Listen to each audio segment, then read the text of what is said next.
One of the biggest problems with playing first-person shooters on the phone is that casual gamers will leave in the middle of a match, making it almost impossible to have a good team. So in this list, I will be focusing on graphics, game physics, and the communities of those games.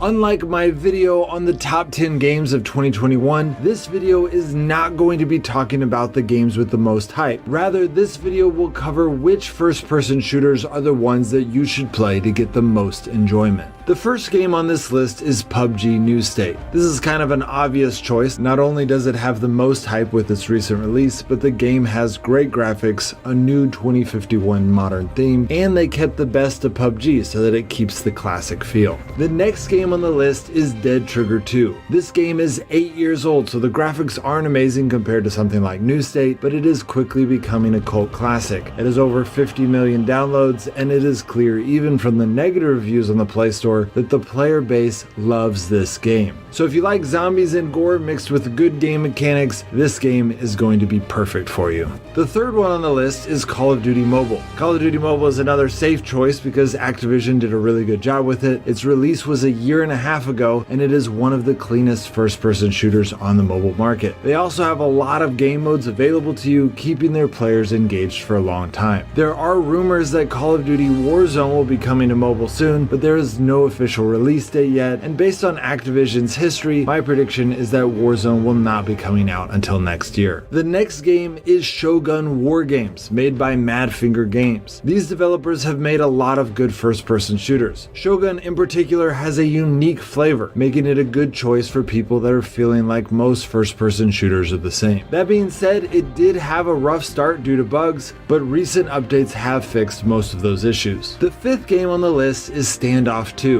Standoff 2 is a CSGO style first-person shooter with clean graphics and good game physics. It has over 50 million downloads and claims to still be in beta. It also has one of, if not the highest Play Store ratings of any of the other first-person shooters. That being said, if you read the comments, they vary quite a bit, from people complaining about hackers and bad server lag to people saying that it is better than CSGO itself. Speaking of which, a lot of people don't realize that thousands of PC gamers are switching to mobile gaming. I made this discovery by accident 2 years ago, and I can't seem to get the word out. It is definitely not something the gaming community is talking about. If you want to see the story on how I discovered it, make sure to watch this 8-minute video. And if you like it, then maybe consider sharing it with others, because I think it's a pretty big discovery, but I can't seem to get the word out. The sixth game on the list is Dead Effect 2. Dead Effect 2 is a science fiction, horror survival, and RPG first-person shooter. You play as one of 3 main characters in which you level up and choose from tons of options to upgrade your gear, weapons, and body implants.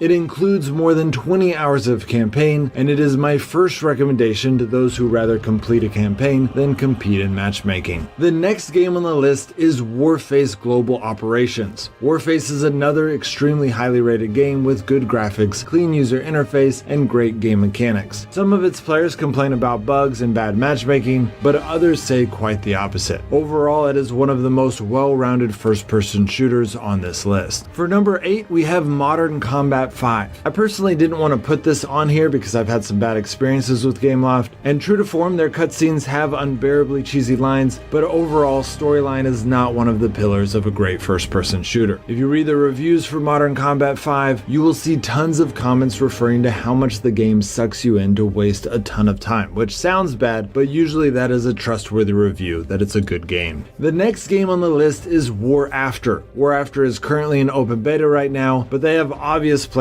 to release it sometime this year. The game looks simple, but it is clear that they are focusing on the things that gamers actually care about, like game physics and well set up game modes, so I have no doubt that this will be a top 10 first-person shooter for this year. The last game on the list is Modern Strike. Modern Strike plays very similar to Call of Duty Mobile, but has its own unique flair. One of the most common recommendations from Mobile Strike players is that the game has a really strong sense of advancement, allowing you to feel accomplished as you get better at the game, which in my opinion is a really good recommendation. Now, some of you might be upset that I did not include your favorite first-person shooter on this list. There were a lot of close calls that almost made it on this list, but either their reviews weren't quite good enough, or there were too many reports of AFK team members, or even hackers that were ruining the game, so they ended up getting taken off the list. They're still really good games. Lastly, I found a small game company that has been working for 3 years to use our phone to create a first-person shooter in real life. It is a crazy project that I think they're doing a really good job, so I actually gave them $5,000 to help them out on that project. So if you want to know more about it, or you just want to see the surprise on their faces when I give them $5,000, then you should go check it out. All right, guys,